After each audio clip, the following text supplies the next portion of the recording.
Trump ಸುಂಕ ನೀತಿಗೆ ಷೇರು ಮಾರುಕಟ್ಟೆ ತಲ್ಲಣಿಸಿ ಹೋಗಿಬಿಟ್ಟಿದೆ. ಇವತ್ತು ಅಮೆರಿಕದ ಷೇರುಪೇಟೆಯಲ್ಲಿ $2 ಟ್ರಿಲಿಯನ್, 2 ಟ್ರಿಲಿಯನ್ ಅಂತ ಹೇಳಿದ್ರೆ 2 ಲಕ್ಷ ಕೋಟಿ, 2 ಲಕ್ಷ ಕೋಟಿ ರೂಪಾಯಿ ಅಲ್ಲ, ಇದು 2 ಲಕ್ಷ ಕೋಟಿ ಡಾಲರ್. ಅಂದರೆ ನೀವು 2 ಲಕ್ಷ ಅಂತ ಒಂದು ಕಡೆ ಬರೆದು, 2 ಲಕ್ಷ ಅಂತ ಒಂದು ಕಡೆ ಬರೆದು, 2ರ ಪಕ್ಕ 5 ಸೊನ್ನೆ, ಅದ್ರ ಪಕ್ಕ 7 ಸೊನ್ನೆ, 5 ಪ್ಲಸ್ 7 ಸೊನ್ನೆ ಬರೆದು ಇಂಟು 85-86 ರೂಪಾಯಿ ಅಂತ ಮಾಡಿ.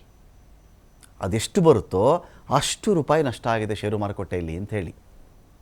ಅಷ್ಟು ಹೆಚ್ಚು ಕಡಿಮೆ ಇದೆಲ್ಲ ನಿಮಗೆ ಲಕ್ಷಾಂತರ ಕೋಟಿ ರೂಪಾಯಿಗಳಷ್ಟು ನಷ್ಟ ಆಗಿ ಹೋಗಿದೆ ಇವತ್ತಿಗೆ ಷೇರುಪೇಟೆಯಲ್ಲಿ.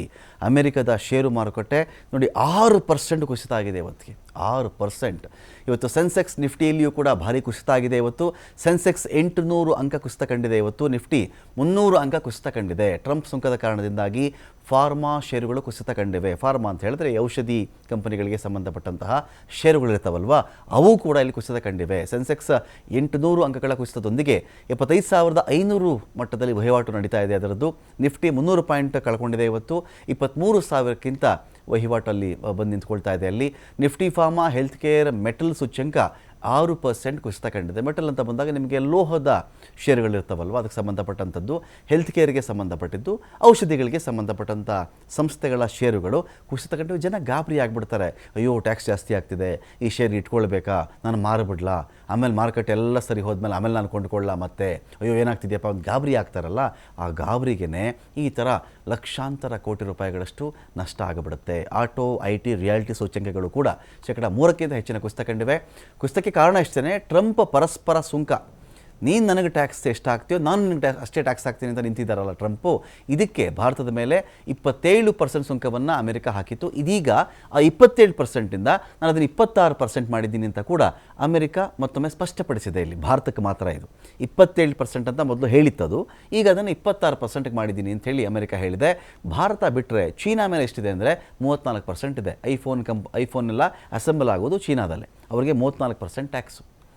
100 ರೂಪಾಯಿನ ಪ್ರಾಡಕ್ಟು 134 ರೂಪಾಯಿ ಆಗುತ್ತಾಗ, 1 ಲಕ್ಷ ಇದ್ದರೆ 1,34,000 ಆಗುತ್ತೆ. ಆ ಟ್ಯಾಕ್ಸ್ ಸೇರಿಸ್ಕೊಂಡ್ಬಿಟ್ರೆ ನಾವು. ಯುರೋಪಿಯನ್ ಒಕ್ಕೂಟದ ಮೇಲೆ 20% ಟ್ಯಾಕ್ಸ್ ಇದೆ. ಅಲ್ಲಿ ದಕ್ಷಿಣ ಕೊರಿಯಾ ಮೇಲೆ 25%, ಜಪಾನ್ ಮೇಲೆ 24%, ವಿಯೆಟ್ನಾಂ ಮೇಲೆ 46%, ತೈವಾನ್ ಮೇಲೆ 32% ಇದೆ. ಇಷ್ಟು ಸುಂಕವನ್ನು ಹಾಕಿರೋದು ಟ್ರಂಪ್. ಇನ್ನೊಂದು, ವಿದೇಶಿ ಹೂಡಿಕೆದಾರರು ಮಾರಾಟ ಮಾಡೋಕ್ಕೆ ಶುರು ಮಾಡಿಬಿಡ್ತಾರೆ. ವಿದೇಶಿ ಹೂಡಿಕೆದಾರರುಗಳು ಭಾರತದ ಷೇರು ಮಾರುಕಟ್ಟೆಯಿಂದ ಕೂಡ ಹಣ ವಾಪಸ್ ತೆಗೆದು ಬಿಡ್ತಾರೆ. ಅಯ್ಯೋ, ಇಲ್ಲೂ ಗಾಬರಿಯಪ್ಪ, ಇವ್ರಿಗೂ ಟ್ಯಾಕ್ಸ್ ಹಾಕಿದ್ದಾರೆ, ಎಲ್ಲೆಲ್ಲಿ ಟ್ಯಾಕ್ಸ್ ಜಾಸ್ತಿ ಬರ್ತಿದೆಯೋ ಅಲ್ಲಿ ಜನ ಆಗ ಗಾಬರಿ ಆಗ್ತಾರೆ. ಇಷ್ಟೊಂದು ಟ್ಯಾಕ್ಸ್ ಕೊಡಬೇಕಾ, ಪ್ರಾಡಕ್ಟ್ಗಳು ಬಿದ್ದು ಹೋಗ್ತವೆ, ಕೊಂಡ್ಕೊಳ್ಳೋಕ್ಕೆ ಬರಲ್ಲ. ಅಯ್ಯೋ, ಇದ್ಯಾವುದೋ ಹಳೆ ಫೋನ್ ಇದೆಯಲ್ಲ, ಸ್ವಲ್ಪ ರಿಪೇರಿ ಮಾಡಿಸ್ಕೊಂಡು 1-2 ವರ್ಷ ನೋಡೋಣ ಬಿಡಪ್ಪ, ಈಗೇನು ಅರ್ಜೆಂಟ್ ಇಲ್ಲ, ಏನು ಫೋನ್ ಪರ್ಪಸ್, ಏನು ಕಮ್ಯುನಿಕೇಷನ್ ಅಷ್ಟೇ ಅಲ್ವಾ. ಕೆಲವರು ಈಗ ಯುವ ಸಮೂಹ ಹೆಂಗೆ ಅಂತ ಹೇಳಿದ್ರೆ ಅದೊಂದು ಬಳಸೋದಂಥ ಒಂದು ಖುಷಿ ಅವರಿಗೆ. ಯುವ ಸಮೂಹ ಅವರು ದುಡಿತಾ ಇದ್ದರೆ ಓಕೆ, ಅವರೇನೋ EMI ಕಟ್ಕೊಳ್ತಾರೆ, ಅವ್ರು ಸಂಪಾದನೆ ಅನ್ಬಹುದು. ಅನೇಕರು ಪೇರೆಂಟ್ಸ್ ಕಡೆ ದುಡ್ಡು ತೊಗೊಂಡು ಫೋನ್ ತೊಗೊಳ್ತಾ ಇರ್ತಾರೆ. ನನ್ನ ಹತ್ರ ಅದಿದೆ, ಇದಿದೆ, ಇದರಲ್ಲಿ ಫೋಟೋ ಹಂಗೆ ಬರುತ್ತೆ, ಸೆಲ್ಫಿ ಹಿಂಗೆ ಬರುತ್ತೆ, ಇದರಲ್ಲಿ ಇದೆಲ್ಲ ನಾವು ವರ್ಕ್ ಮಾಡಬಹುದು ಅಂತೆಲ್ಲ ಮಾತಾಡ್ತಾ ಇರ್ತಾರೆ. ವಿದೇಶಿ ಸಾಂಸ್ಥಿಕ ಹೂಡಿಕೆದಾರರು ಹಣ ವಾಪಸ್ ತೊಗೋತಾ ಇದ್ದಾರೆ, ಬೇರೆ ಷೇರು ಮಾರುಕಟ್ಟೆಗಳ ಕಡೆಗೆ ಅವರು ಮುಖ ಮಾಡ್ತಾ ಇದ್ದಾರೆ. ಹಾಗಾಗಿ ಒಂದು ರೀತಿಯಲ್ಲಿ ಆರ್ಥಿಕ ಅನಿಶ್ಚಿತತೆ ಇಲ್ಲಿ ಮನೆ ಮಾಡ್ತಾ ಇದೆ. ಇನ್ನು ಜಾಗತಿಕ ಆರ್ಥಿಕ ಹಿಂಜರಿತದ ಭೀತಿ ಒಂದು ಕಡೆ ಇದೆ. ಗ್ಲೋಬಲ್ ಎಕನಾಮಿಕ್ ರಿಸೆಷನ್ ಅಂತ ನಾವು ಮಾತಾಡ್ತೀವಲ್ವಾ, ಇದು ಕೂಡ ಒಂದು ಭೀತಿ. ಅಯ್ಯೋ, ಎಲ್ಲಾದರೂ ಎಕಾನಮಿಗಳು ಬಿದ್ದು ಹೋಗ್ಬಿಡ್ತವೇನೋ ಅನ್ನೋ ಒಂದು ಭಯ ಇದೆಯಲ್ಲ.